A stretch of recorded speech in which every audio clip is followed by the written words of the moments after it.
प्रिय भक्तों, आप लोग देवी देवता को मानते हैं और देवी देवता का पूजा करके अपने जीवन में देवी देवता की आशीर्वाद पाना चाहते हैं और आप अपने जीवन में बदलाव करना चाहते हैं तो अवश्य कर सकते हैं।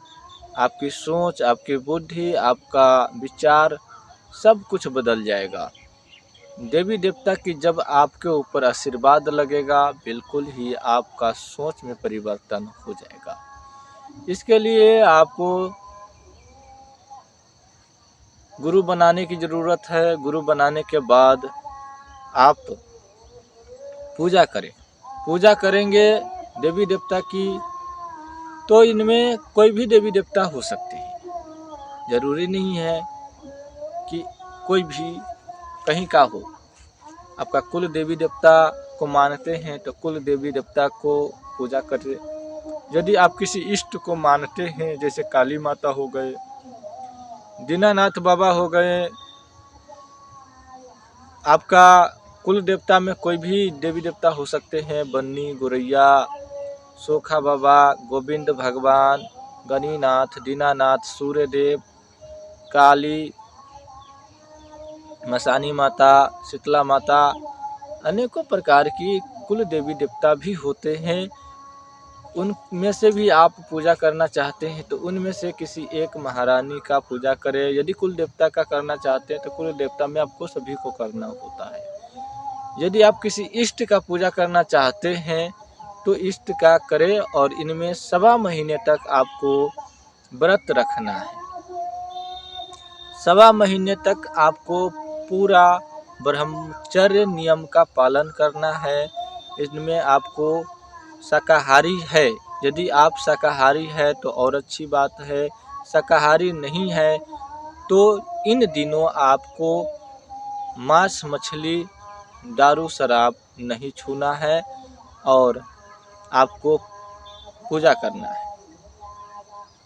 पूजा में आपको मीठा प्रसाद, नैवेद्य, बतासा, फल फूल, सिंघारा, सिंदूर, तेल, नारियल, देसी घी की बत्ती, दीप जलाना है।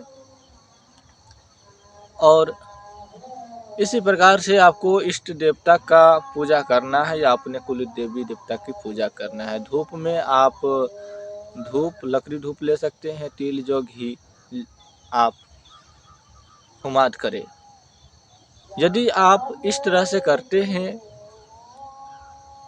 तो आपके ऊपर कुल देवी देवता की कृपा बनते हैं, या आप इष्ट देवता का पूजा करते हैं तो आपके ऊपर इष्ट का पूरा कृपा होते हैं और आपका विचार में परिवर्तन होगा, आपका सोच में बदलाव होगा।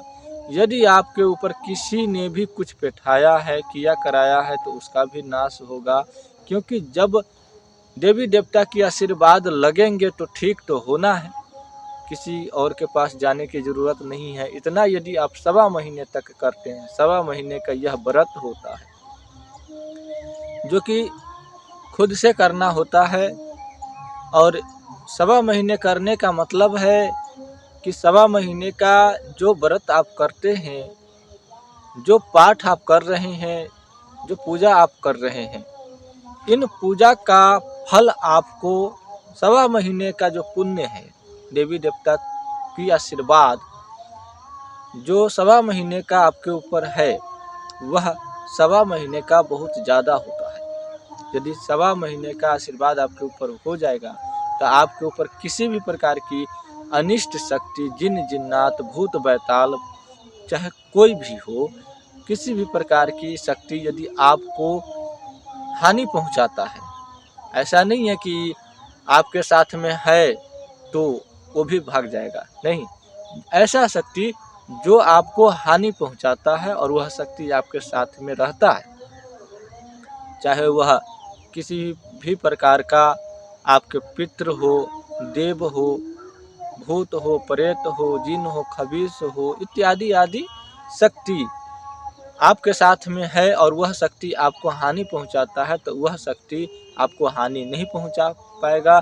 चाहे आप आपको कितना भी बड़ा कष्ट क्यों नहीं है, यदि आप 1.25 महीने का यह प्रोग्राम करते हैं तो इन प्रोग्राम की पुण्य से, इन पूजा की पुण्य से, ऊर्जा से आपको अंदर उन शक्ति का प्रभाव नहीं होगा। वह शक्ति को कष्ट होगा, जो आपको दिक्कत पहुंचा रहा होगा, हानि पहुंचा रहा होगा, उस शक्ति को कष्ट होगा और आपको अच्छा होगा।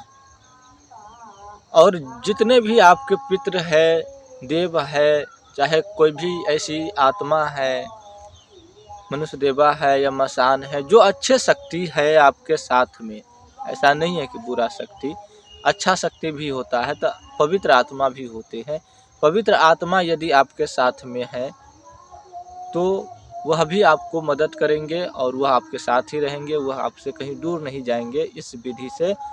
और जो नकारात्मक ऊर्जा होगा वह दूर चले जाएंगे और आपका घर में शांति होगा, आपका सोच में परिवर्तन होगा। बहुत लोगों का है कि मन में बराबर गंदे विचार रहते हैं। गंदे विचार बहुत लोगों का अपने आप नहीं आता है। जैसे कि आजकल बहुत लोग गलत का शिकार होते हैं, तो मन में पनप रहे गलत विचार ही उन्हें गलत बनाते हैं। मन में यदि गलत विचार नहीं पनपेगा तो व्यक्ति को कभी गलती नहीं होगा और व्यक्ति हमेशा अच्छे मार्ग पर चल सकेगा। गलत विचार जिसको मन में चलता है वही व्यक्ति गलत करता है, विचार ही परामर्श देता है। इसलिए आप लोगों को गलत विचार को सबसे पहले त्यागना है। यदि ज़बरदस्ती आ रहा है तो उसे रोकना है। बहुत लोगों को शैतानी शक्ति के द्वारा भी गलती करवाया जाता है, गलत विचार उनके मन में डाल करके, भ्रम डाल करके, या दूसरे के प्रति जो वशीकरण मोहनी का प्रयोग जो होता है, इसमें क्या होता है, गंदी आत्मा से जो वशीकरण किया जाता है किसी के ऊपर, तो उनमें गंदी आत्मा रहता है और जिसके ऊपर वह गंदी आत्मा रहेगा उसके भीतर गंदे विचार ही पनप रहे होते हैं। उससे लगेगा कि हमारे ऊपर कुछ नहीं है, उसको लगेगा कि हम तो भूत प्रेत को मानते ही नहीं है, भूत प्रेत हमारे सामने में क्या है, लेकिन उसके मन में गंदा विचार चलता रहता है। तो वह एक बुरी शक्ति का प्रभाव होता है। ये जरूरी नहीं है कि उसके शरीर पर भूत प्रेत की साया होगा, सवारी आएगा, बोलेगा, बक बक करेगा तो ही मानेगा कि इसके शरीर पर शक्ति है, अन्यथा इसके शरीर पर कोई भी शक्ति नहीं है। नहीं, मन में गलत विचार बिना मतलब के ही आना, बिना कारण अकारण ही मन में गलत विचार आना ही बुरी शक्ति का प्रभाव है। इसलिए आप लोगों समझिए, और मन में गलत विचार यदि बराबर आता है तो कहीं आप दिखवाइए। हो सकता है आपके साथ कोई बुरी शक्ति न लगा हो, और यदि लगा होगा, कहीं दिखवाना नहीं है, कहीं कुछ करना नहीं है, तो इस विधि का अपनाएं, इस प्रयोग को अपनाएं, जरूर आपको लाभ मिलेगा। आगे की जानकारी के लिए इस चैनल को सब्सक्राइब करें और बगल में बेल आइकन दिया होगा उसको भी दबा दीजिएगा। जय माता भगवती, जय श्री हनुमान, जय श्री भैरव बाबा।